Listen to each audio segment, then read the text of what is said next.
Donc, le numéro 10 du laboratoire 1, c'est avec donc les entrées booléennes. Donc, on nous dit de créer 4 entrées booléennes qu'on va appeler A majuscule, B majuscule, C majuscule et D majuscule sous la forme d'un bouton. Puis ensuite, on va voir pour chaque condition, il faut créer un indicateur qui s'allume. Donc, on va avoir la condition A minuscule, condition B minuscule, C minuscule, D minuscule. Donc, ça va être des indicateurs. On va utiliser des DEL. Donc, ça veut dire qu'ils vont être allumés si c'est vrai et éteints si c'est faux. Donc, on va aller dans l'explorateur de projet, faire fichier nouveau VI. Je vais passer sur CTRL-T pour faire la tabulation. Et je vais tout de suite sauvegarder. On va sauvegarder ça sous le nom de numéro 10.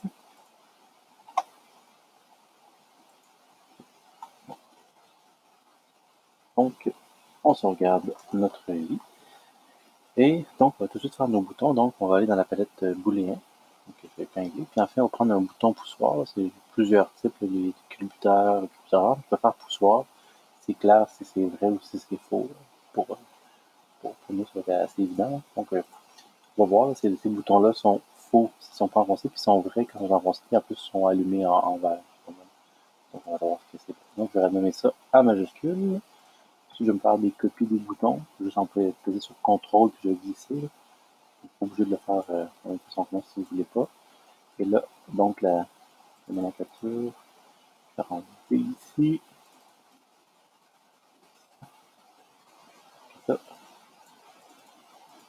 C ici. Et D ici. Donc je mets le bouton ABCD que j'ai ici. Et on va avoir 4 conditions. Tout de suite, mettre le modèle circulaire. Donc je vais avoir ici mon A minuscule, mon B minuscule. Ensuite,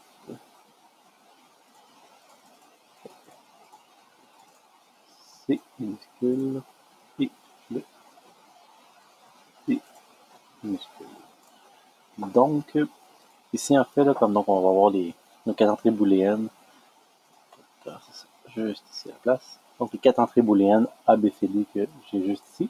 Puis en fin de compte, on va simplement s'assurer que donc si les 4 entrées sont pressées, ben, notre del A minuscule va être allumé. Si l'un ou l'autre des boutons est pressé, la del B doit être allumée. Si les 4 boutons ne sont pas pressés, la del C doit être allumée. Si A et C uniquement sont pressés, la del D va être allumée.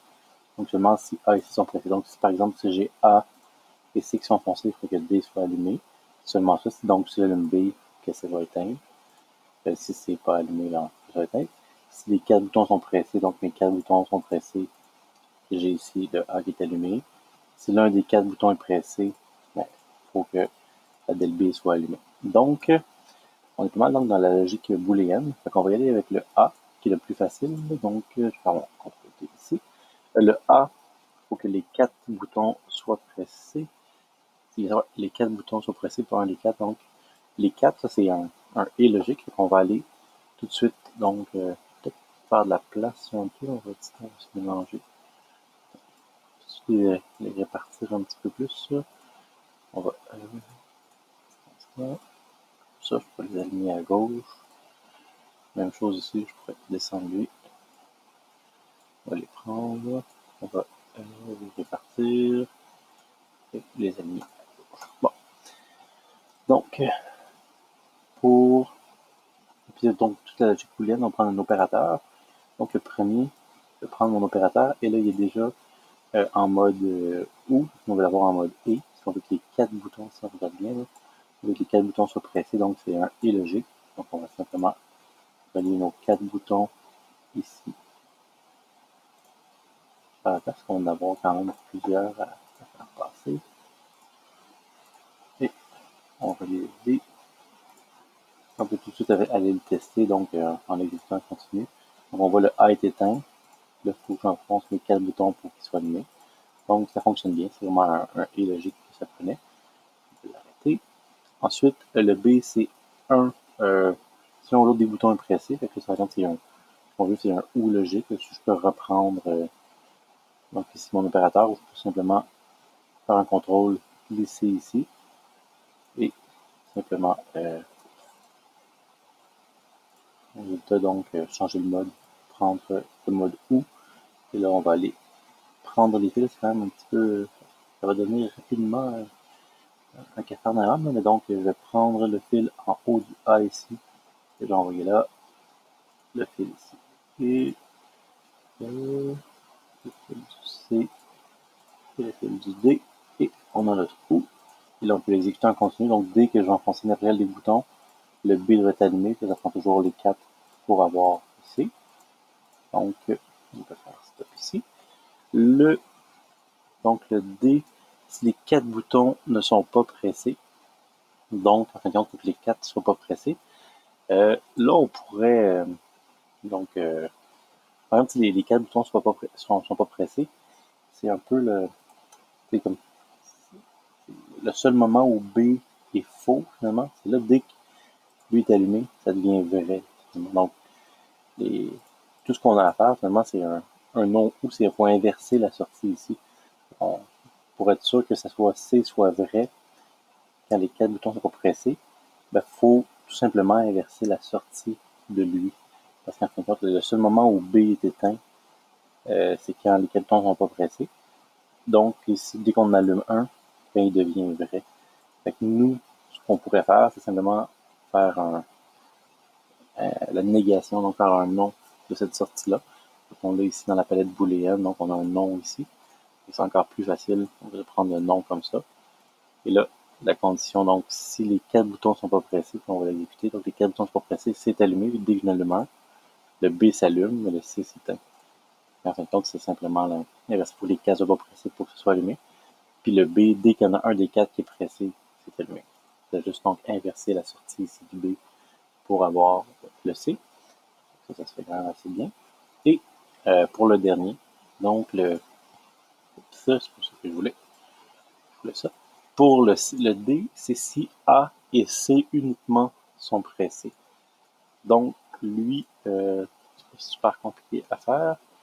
En fin de compte, on veut un I, finalement, donc on veut un I. Si je suis en mode et ici. Puis en fin de compte, tout ce que je veux, donc on veut que A et C soient pressés, fait qu'on veut que A soit vrai. Fait que si je prends mon A, je vais prendre à partir d'ici mon bouton A, donc le A ici. Et je prends également le C qui est juste ici. Fait que je vais prendre trop bordé, je prends la partie d'ici comme ça le C. Donc je veux que A et C soient vrais. Fait que si j'envoie A qui est vrai, C qui est vrai, ça va. Puis rien, on veut absolument que B et D soient pas vrais.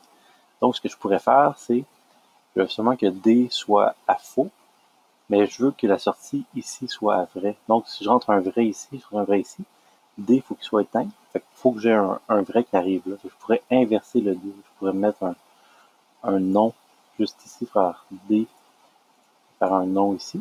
Donc, si D n'est pas pressé, ça va envoyer un faux. Le faux va devenir un vrai, puis j'envoie un vrai ici. Ensuite, si C est pressé, puis j'envoie un vrai, fait que c'est bon. Si A est pressé, ici, là j'envoie un vrai ici. Je peux faire la même chose avec le B, je pourrais mettre un non devant, comme ça. B ne doit pas être pressé, donc il doit être faux. Et en passant par le non, il devient vrai. Là, j'ai des vrais à chacune de mes entrées, et mon et logique me renvoie un vrai.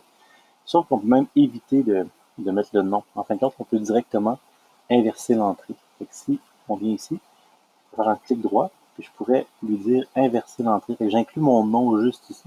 Même chose ici, je peux inverser l'entrée. Fait que mon nom il est comme intégré sur mon entrée. Fait que j'envoie un vrai ici qui devient un faux. Si on voit la valeur que j'envoie ici est inversée. Par exemple, si mon bouton D n'est pas pressé, donc ça correspond à un faux, le faux va devenir un vrai.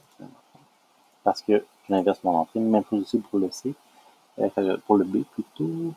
Je vais chercher mon B d'une quelconque façon. Pour le B, est-ce qu'il est déconnecté ici? Je vais déconnecter mon B. Ah, il est pris par ici. Parfait. On va aller chercher le B par ici, ça va être plus facile. Donc mon B. Ici, vous voyez, ça devient quand même assez rapidement le bordel là-dedans. Donc, mon B est inversé. Donc, le A qui arrive ici en haut, donc il est vrai. Le B, s'il n'est pas enfoncé, il va être à faux, il va être transformé en vrai. Le C, s'il est enfoncé, il va être envoyé ici, ça va être vrai. Même chose pour le D, s'il n'est pas enfoncé, on envoie un faux.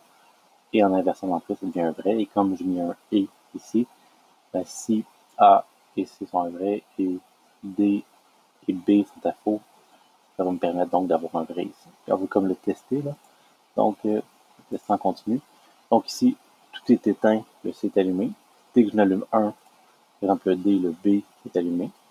Les 4 sont allumés, le A est allumé. Et si seulement A et C sont allumés, donc je fais éteindre B et D. Vous voyez, le D est allumé. Dès que j'enlève le C, c'est éteint. Dès que j'enlève le A, c'est éteint. Ou si je rajoute le B, c'est éteint parce qu'il faut seulement que ce soit A et C que B et D soient allumés. Donc, ça fonctionne. C'est un petit peu pour commencer à travailler avec les structures booléennes, puis vous montrer un peu comment on peut utiliser les conditions, finalement, les et, les ou, négation, comment inverser les entrées. Alors, c'est tout.